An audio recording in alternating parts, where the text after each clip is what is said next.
127 আচ্ছা। আসসালামু আলাইকুম, আশা করছি আপনারা সবাই অনেক ভালো আছেন। আমরা সবাই আলহামদুলিল্লাহ ভালো আছি। আরও একটি ব্লগ ভিডিও দেখার জন্য আপনাদের সবাইকে ওয়েলকাম জানাচ্ছি। তো এখন বাহিরে যাচ্ছি বাজার করতে। মিহির বাবার জন্য হচ্ছে রান্না করে হাঁসের মাংস পাঠাবো, এরপরে হচ্ছে গরুর মাংস পাঠাবো। তো গরুর মাংস তো অলরেডি আছে, তো হাঁসের মাংস আমার শাশুড়ি নিয়ে এসেছে, তো আরও 2টা কিনবো, একটু বেশি করে পাঠাবো এই আর কি। এরপরে হচ্ছে ঘরের জন্য মাছ কিনতে হবে, সেই জন্য হচ্ছে এখন বাজারে যাচ্ছে। আজকে একটু তাড়াতাড়ি যাচ্ছি, কারণ সন্ধ্যার পরে গেলে দেখা যায় কি খুব একটা বেশি ভালো মাছ পাওয়া যায় না, শেষ হয়ে যায়।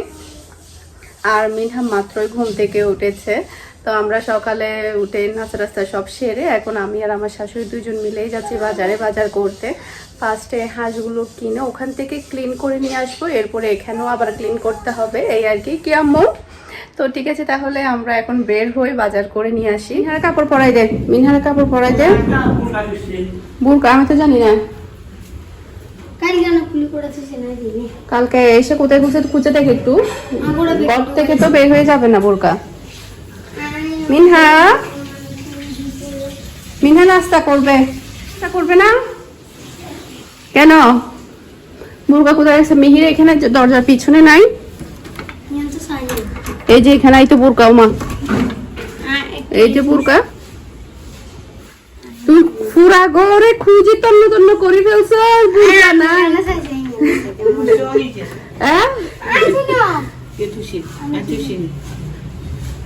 বোরকা পাই না, পুরা ঘরে তন্ন তন্ন করছে।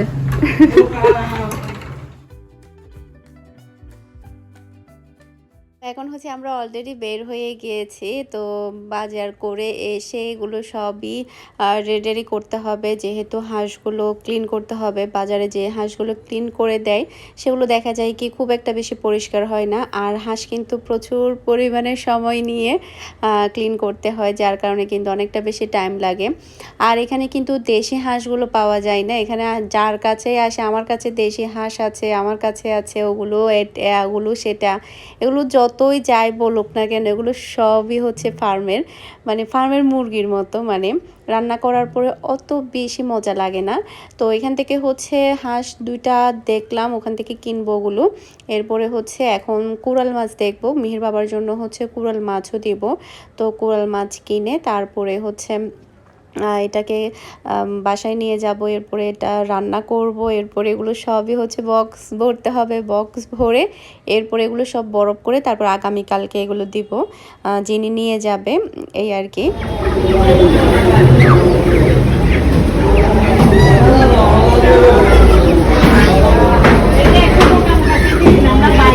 মা বলছি আমি খারাপ দেবো না, আমি আপনাকে বলছি, মানে নেক্সট টাইম আসে আমাকে বলতে হবে যে আমাকে এরকম দাও, আমি করবো না।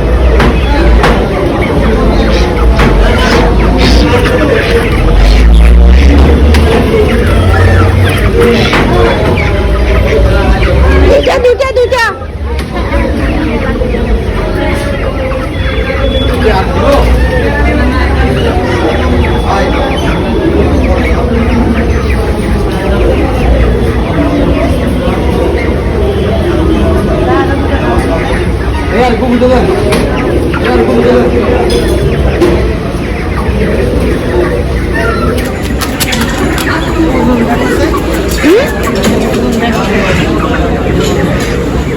আমি আগে যে দুটো দিচ্ছি আর কি ওই দুটো নেন, আমরা খারাপ দেবো বলছি না কাস্টমারকে, সবসময় আমার জন্য আমার জন্য।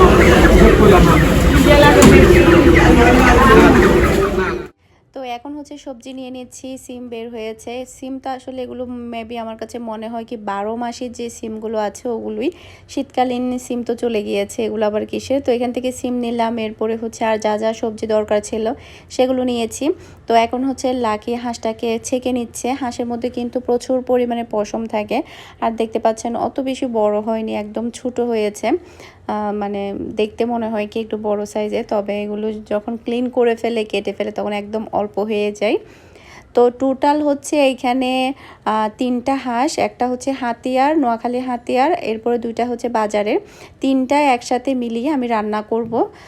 বেশিরভাগ অংশ আমি মিহির বাবার জন্য দিয়ে দিব, এরপর অল্প একটু হয়তো বা আমরা খাওয়ার জন্য রাখবো। তো আমার শাশুড়ি বলল যে একটা দেশি মুরগিও রান্না করে দিতে, ভুনা করে দিতে, তো একটা মুরগিও বের করলাম। এরপর এদিকে গরু মাংসগুলো সবই ক্লিন করে কেটে কুটে রেখেছে। এখন হচ্ছে আমি একটার পর একটা রান্না বসিয়ে দিব। ফার্স্টে হচ্ছে আমি যেটা করব, গরুর মাংসটা বসাবো, এরপরে হচ্ছে হাঁসের মাংসটা বসাবো, মানে দুইটাই একসাথে বসিয়ে দিব। তো এখানে হাঁসটা দেখতে পাচ্ছেন ভালোভাবে একদম ক্লিন করা শেষ। আর আমাকে হচ্ছে অনেকে জিজ্ঞেস করে কালো কড়াইটা আমি কোথায় থেকে কিনেছি। এটা অনলাইন থেকে কিনেছি, আমাদেরই ব্লগার আপু সেল করে, মালয়েশিয়া থেকে এগুলো ইনপুট করে উনি সেল করে, ওনার কাছ থেকে নিয়েছি। তো কড়াই না, ওনার কাছ থেকে আমি আরও 2টা জিনিস নিয়েছি, ফুড কন্টেনার নিয়েছি, এরপরে হচ্ছে মশলাদানি নিয়েছি, 3টা জিনিস নিয়েছিলাম, উনি এগুলো সেল করে। এরপরে হচ্ছে এখানে দেখতে পাচ্ছেন এখানে পেঁয়াজ কাটা হয়েছে, প্রচুর পরিমাণের মশলা লাগবে, যেহেতু হাঁসের মাংসের মধ্যে কিন্তু অতিরিক্ত মশলা দিয়ে রান্না করা হয়, তাহলে কিন্তু মাংসটা খেতে বেশি মজা লাগে। তো এখন আমি যেটা করব, গরুর মাংসটা ফার্স্টে বসিয়ে দিব। তো বরাবরের মতো গরুর মাংসটা আমি হাতে মাখিয়ে বসাবো। হাতে মাখিয়ে বসালে আসলে মাংসর টেস্টটা আমার কাছে মনে হয় অনেক ভালো আসে। নর্মালি মশলাটা কষিয়েও রান্না করা যায়, তবে আমার কাছে মনে হয় গরুর মাংসটা এভাবে রান্না করলে ভালো হয়। এতে করে দেখা যাবে মানে একটু ভালোভাবে টেস্টি হয়। আর যদি 2 ঘন্টার জন্য যদি ম্যারিনেট করে রেখে দেওয়া হয় তাহলে তো আরও বেশি টেস্টি হবে। তো যাই হোক, এখানে আমি মাংস সবগুলো নিয়ে নিলাম। এরপরে হচ্ছে এখন আমি পেঁয়াজ কুচি আর আদা রসুন বাটা দিচ্ছি। এরপরে আমার কাছে যেটা মনে হয়েছে, আমার পাতিলটা ছোট হয়ে গিয়েছে।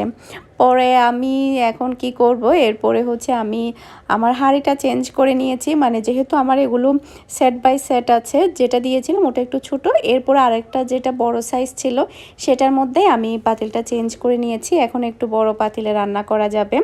বড় পাতিলে রান্না করলে দেখা যায় কি মানে একটু ভালোভাবে নেড়ে চেড়ে রান্না করা যাবে। আর ছোট পাতিলে দিলে যেটা হবে কি, খুব তাড়াতাড়ি সেদ্ধ হয়ে যাবে। দেখবেন যে ছোটো যে কোনো জিনিস যদি আপনি বেশি জিনিস দেন, সেক্ষেত্রে খুব তাড়াতাড়ি কিন্তু এটা গলে যায়, সেদ্ধ হয়ে যায়।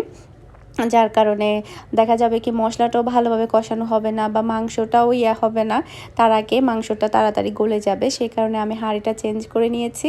এখন আমি এখানে আদা রসুন পেঁয়াজ গরম মশলা তেজপাতা দারচিনি, এরপরে হচ্ছে শুকনো মরিচের গুঁড়া ধনে গুঁড়া জিরে গুঁড়া, এরপরে হচ্ছে স্বাদ মতো লবণ, সব কিছু দিয়ে তেল দিয়ে আমি এখন ভালোভাবে এটা মাখিয়ে নিয়েছি। তারপরে হচ্ছে আপনারা চাইলে এটা এভাবে মাখিয়ে 1 থেকে 2 ঘন্টার জন্য ম্যারিনেট করে রেখে দিতে পারেন।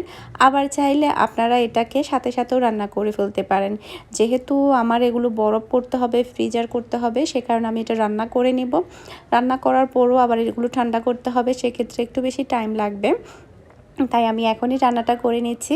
জাস্ট আমি হাতটা ক্লিন করে সামান্য একটু পানি দিয়েছি, ঢাকনা দিয়ে ঢেকে দিলাম। আর এদিকে দেখতে পাচ্ছেন আমার মুরগির মাংস ভুনাটাও কিন্তু সম্পূর্ণভাবে রেডি।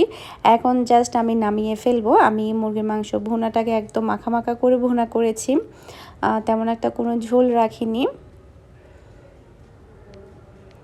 আর মিহির বাবা অনেক দিন ধরে বলছিল যে মানে যিনি যাবে, অনেক দিন আগে থেকে কথা ছিল যে মানে উনি যাবে, ওনাকে দিয়ে এসব জিনিস দিব। প্রতিদিনই শুধু জিজ্ঞেস করে কী দিচ্ছ কতটুকু দিচ্ছ, এটা সেটা।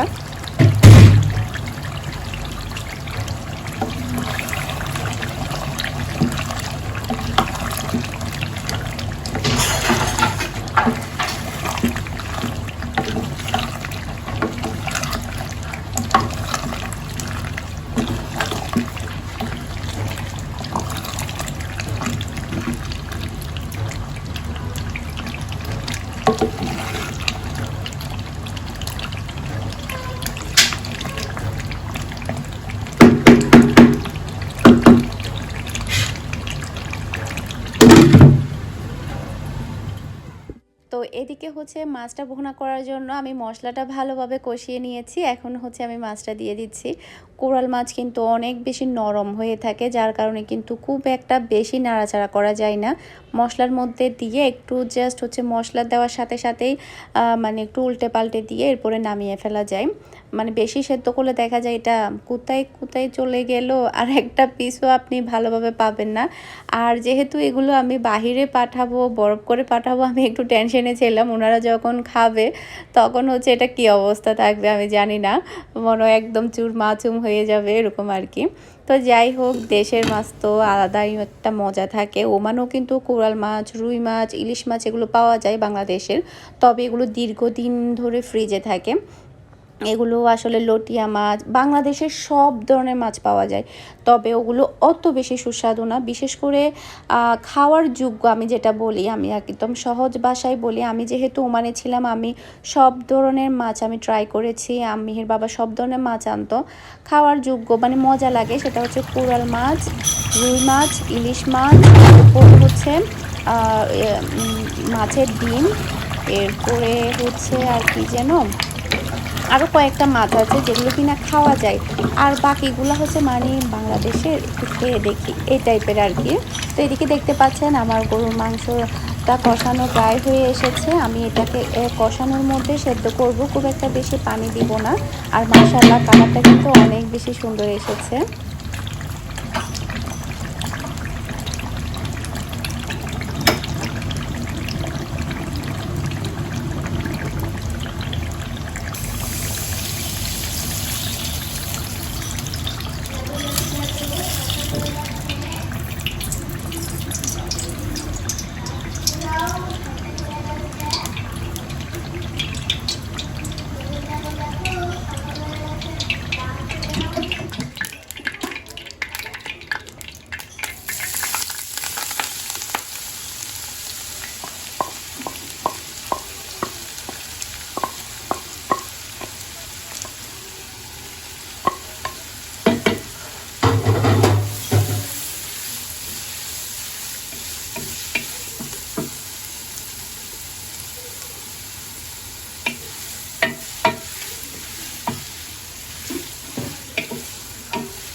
তো এদিকে হচ্ছে হাঁসের মাংসটা বসানোর জন্য আমি মশলাটা খুব ভালোভাবে কষিয়ে নিয়েছি। এরপরে হচ্ছে এখন আমি হলুদের গুঁড়া, ধনে গুঁড়া, জিরা গুঁড়া, তারপরে হচ্ছে মরিচের গুঁড়া। মরিচের গুঁড়ার পরিমাণটা আমি একটু বেশি দিচ্ছি, কারণ হাঁসের মাংস একটু ঝাল ঝাল হলে ভালো লাগে খেতে। খুব একটা বেশি ঝাল মানে খুব কম ঝাল হলে তখন দেখা যায় কি মিষ্টি মিষ্টি লাগবে, খেতে অত বেশি টেস্টি লাগবে না। সে কারণে আমি মরিচের গুঁড়োটা একটু বেশি দিয়েছি হাঁসের মাংসের মধ্যে। এরপরে হচ্ছে স্বাদ মতো লবণ, জিরা, ধনে, যতটুকু 3টা হাঁসের মধ্যে যতটুকু দিতে হবে সেই পরিমাণের আমি সব কিছু দিয়ে দিচ্ছি। এরপরে হচ্ছে আমি ফার্স্টে মশলাটাকে খুব ভালোভাবে কষিয়ে নিব, এরপরে হচ্ছে আমি মাংসটা দিব। অল্প করে একটু পানি দিয়ে দিলাম, এরপরে ফার্স্টে আমি মশলাটাকে খুব ভালোভাবে কষিয়ে নিব।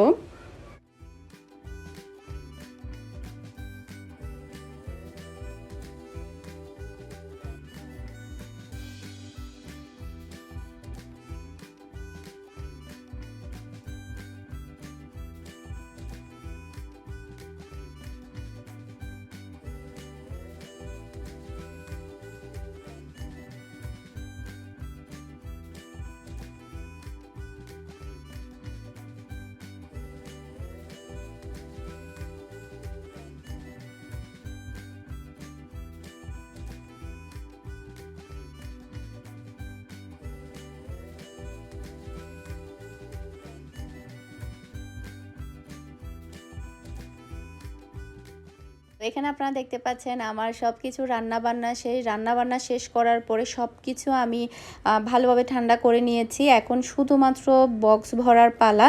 কোরাল মাছ, মুরগির মাংস ভুনা, গরুর মাংস, হাঁসের মাংস সব কিছুই কমপ্লিট। এখন জাস্ট হচ্ছে বক্সগুলো রেডি করব।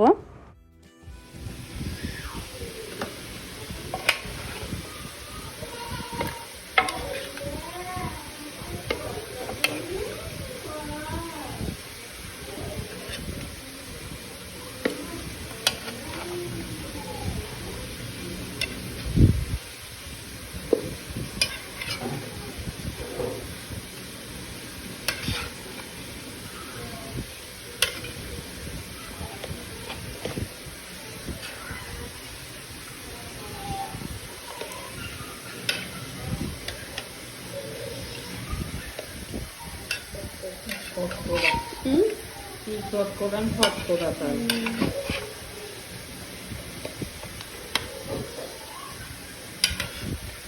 তেলগুলো সাইড করে ফেলে দিতে হবে।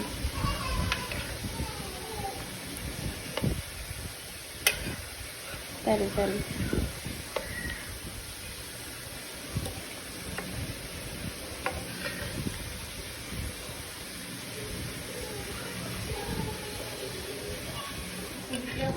বাড়ি ইসলাম এসেছেন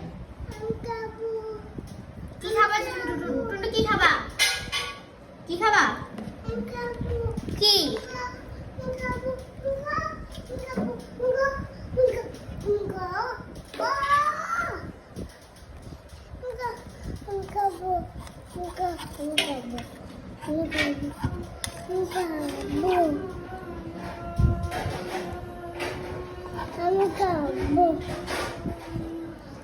পানিপুরি যায় কিনা কে জানে মাছ আম্মা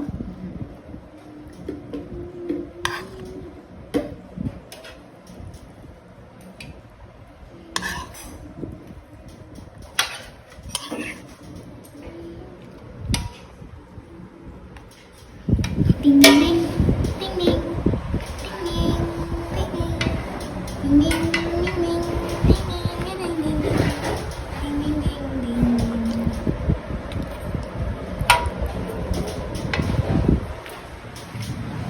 মিনহা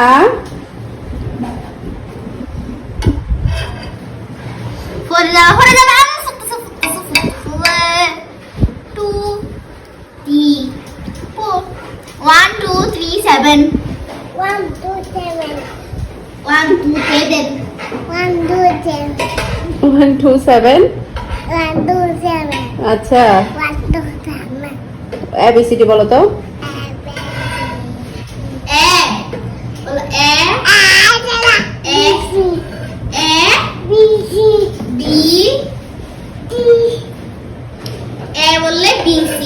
B বললে B. টানবে ঢাঙ্গা ওঠা না ওঠা হ্যাঁ ডাঙ্গা ডাঙ্গা বলে নাও দেখুন এটা ঢাঙ্গা কে নিব কালকে এসে নিয়ে যাবে বলে